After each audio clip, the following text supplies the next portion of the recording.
Welcome to High Tea with Grace, where we spill the tea on HIT. I'm thrilled to be here in sunny Los Angeles, interviewing the industry's greatest leaders about the industry's pressing trends.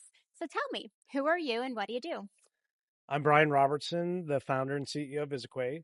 And probably the simplest way to put it is like we do data. So we take a lot of complex data from the healthcare industry and all its inherent chaos. We organize it, normalize it, cleanse it, and then kind of curate it for action. So it's a lot of focus on financial and revenue cycle, but we're headed into clinical improvement and other forms of like throughput. So it's like data, smart workflow, action. Fantastic. Well, you're in the Mm. right spot then. What Yeah. trends are you hearing about in the ViVE hallways? Even with your talk yesterday, I connect the dots on patient data, patient flow. It's sort of like what I'm excited about is if you look at longitudinal data and having data organized for action, you got to bind that to like, well, what are the use cases? And the use cases are bound to what are the user journeys?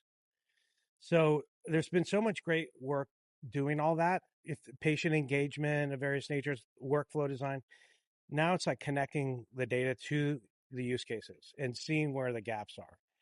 And I think if you're doing like AI that's pragmatic and relevant, blue collar, we there's never been a better time to build fast, design fast, tweak it, right? Find the right, how do you line the data, the workflow, the experience layer for the patient, right? You touched on that yesterday and I loved it. So all those things line up.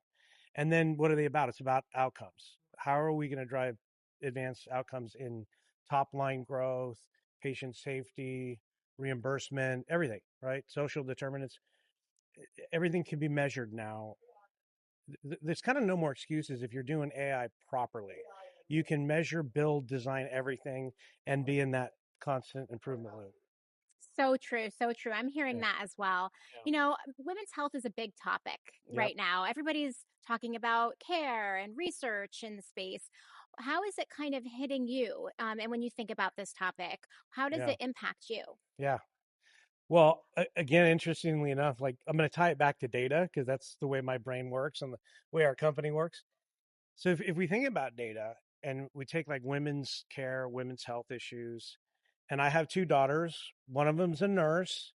So I like to think about this like with the dad hat on.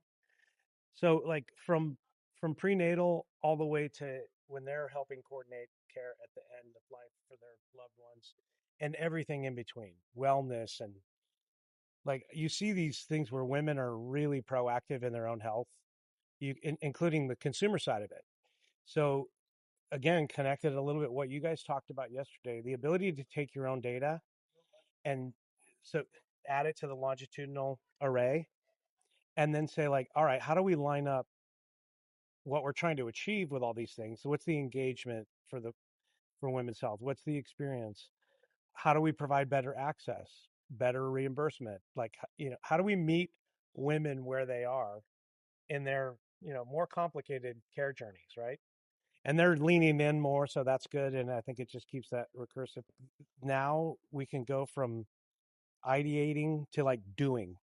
The if you see what's being done in AI, it's like people are now solving because you can build and design and improve so fast. So, whether it's women's health or other things, I think it's rooted in data and it's, longitudinal. And then you figure out, okay, well, where do we need to drive policy change, regulatory change? Because you got to get policy to line up with data, to line up with use cases, with outcomes, right? Yeah. Oh, I love it. It's so empowering to think about how data can literally just better orchestrate care Yeah, and research and beyond. And absolutely. without good data and good analytics Yeah, and good AI, it's just not going to happen for women. that's right. Yeah. Yeah, Yep. absolutely. Yep. Well, while my listeners love to hear about trends in the space and we love learning from you, Yeah.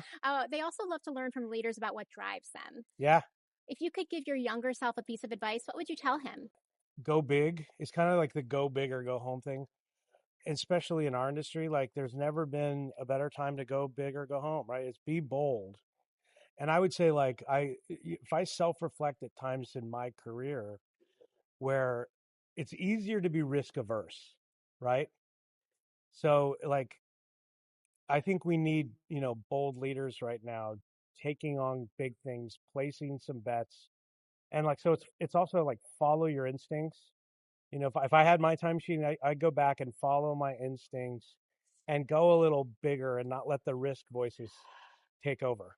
I love that. You hear Yeah. that? Be bold, y'all. Be Well, bold. thanks so much for joining us today. Yeah, thank you.